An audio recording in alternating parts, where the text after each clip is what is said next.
বলছি এখানে ফাঁদ পেতেছেন নাকি? শামুকলগুলো ধরার জন্য ফাঁদ পেতেছেন? কোথায় পেতেছেন? এই পাখিগুলো ধরছেন কেন? এই পাখিগুলো আমাদের পরিবেশ থেকে বিলুপ্ত হয়ে যাচ্ছে, আপনারা ধরছেন কেন?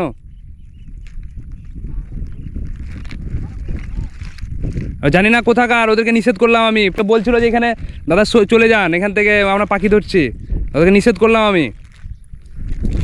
আর ধরবেন না, হ্যাঁ? আরে এগুলো আমাদের পরিবেশ থেকে বিলুপ্ত হয়ে যাচ্ছে, কেন ধরছেন? দেখতে পাচ্ছেন আজকে বীজ ছড়াতে এসে একটা নতুন অভিজ্ঞতা সাক্ষী হলাম। সেটি হচ্ছে যে এই যে মাঠে আমি এসেছি, সেই মাঠের ধারেই কিছু ছেলে, তারা যে আমাদের পরিবেশ থেকে বিলুপ্ত হয়ে যাচ্ছে যে সকল পাখিগুলো, যেমন আমাদের বিল হাঁস যেটাকে বলা হয়, আমাদের এই পরিবেশে আমাদের মাঠে অনেক বসে এই বর্ষাকালে, এবং তার সঙ্গে যে শামুকাল, যেটা অনেক বড় পাখি, যেটা আমাদের কয়েক বছর আগে প্রচুর দেখতে পেতাম, এখন প্রায় বিলুপ্তর পথে, সেই পাখিগুলোকে অনেকে ধরছে ফাঁদ পেতে। তা আমি এখানে দাঁড়াতে তারা নিষেধ করছে, দাদা আমরা এখানে ফাঁদ পেতেছি। তাই তাদেরকে আমি একটু গিয়ে বললাম বিষয়টা, যাতে তারা এগুলো না ধরে, কারণ বিলুপ্ত হয়ে যাচ্ছে। তাই তারা এখান থেকে চলে গেল তারা ফাঁদ নিয়ে। তা আমরা চেষ্টা করব জীববৈচিত্র্যকে এভাবে বাঁচিয়ে রাখার, কারণ এই সকল পাখিগুলোকে যদি আমরা ধরে নেই, তারা খাবার আশায় দূর দূরান্ত থেকে আসে, সেই পাখিগুলোকে কিভাবে ধরছে তারা, সত্যি এটা দেখে খুব একটা নির্মম, আমাকে খুব খারাপ লাগলো। তাই তাদেরকে আমি সাবধান করে দিলাম, তারা চলেও গেল, এবং পাখিগুলোও প্রায় এখান থেকে আমি, বুঝলেন দাদা, এই পাখিগুলো ধরা কি উচিত আপনার মতে, কি বলে? হ্যাঁ, উচিত কি? এই যে আমাদের এই মাঠে একাধিক থাকতো আগে, কিন্তু এখন দেখতে পাচ্ছেন কি? এই কেন দেখতে পাচ্ছে না? কারণ আমাদের জন্যই, আমরা বিলুপ্ত, আজকে আমাদের জন্য ওরা বিলুপ্ত হয়ে যাচ্ছে। তাই দু একটা আছে, সেটা থাকুক আমাদের পরিবেশে, তাদেরও তো বাঁচার অধিকার আছে, তাই তো?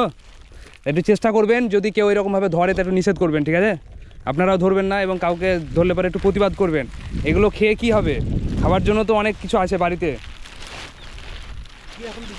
হ্যাঁ, এ আপনার চিনতে পারবেন না, জাম আছে, বহরুল আছে, তারপরে খেজুর আছে, অমলতাস আছে, বিভিন্ন ধরনের আছে।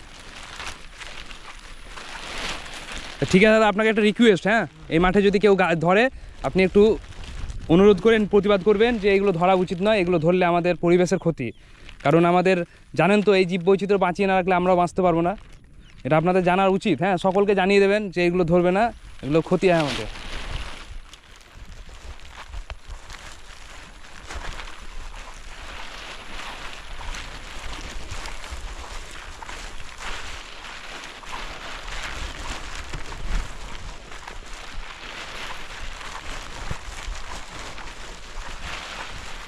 দেখতে পাচ্ছেন আমি মোটামুটি আজকে আমার যে লক্ষ্যমাত্রা, সে বীজ আমরা প্রায় ছড়িয়ে দিচ্ছি।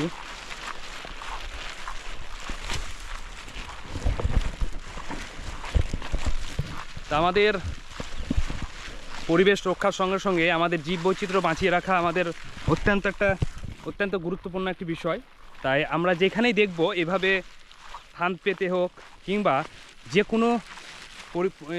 যে কোনোভাবেই যদি আমাদের পরিবেশের, আমাদের জীববৈচিত্র্যকে ধ্বংস করার চেষ্টা করে, তাহলে আমরা রক্ষা করব। কোনোভাবেই আমরা পিছিয়ে আসবো না এবং ভয় করব না। কারণ তাদেরকে বোঝাতে হবে, তাদেরকে বলতে হবে, তাদেরকে অবগত করতে হবে, যাতে তারা বোঝে এবং এই পরিবেশকে ভালোবাসে এবং এই জীববৈচিত্র্যকে বাঁচিয়ে রাখার চেষ্টা করে। সকলের কাছে অনুরোধ, এগিয়ে আসবেন, পরিবেশ বাঁচার সঙ্গে সঙ্গে জীববৈচিত্র্যকে বাঁচিয়ে রাখার চেষ্টা করবেন। কারণ এখন এই বর্ষার দিনে অনেক দূর দূরান্ত থেকে অনেক বিলুপ্তপ্রায় প্রাণীগুলো আমাদের এই পরিবেশে আসে, আর সেই সকল প্রাণীগুলোকেই খাবার জন্য হোক কিংবা বিক্রি করার জন্য হোক, এগুলোকে ধরে। তাই তাদেরকে আমাদেরকে রক্ষা করতে হবে, সেই সকল জীববৈচিত্র্যকে। সকলে ভালো থাকবেন, সুস্থ থাকবেন এবং পরিবেশকে রক্ষা করবেন।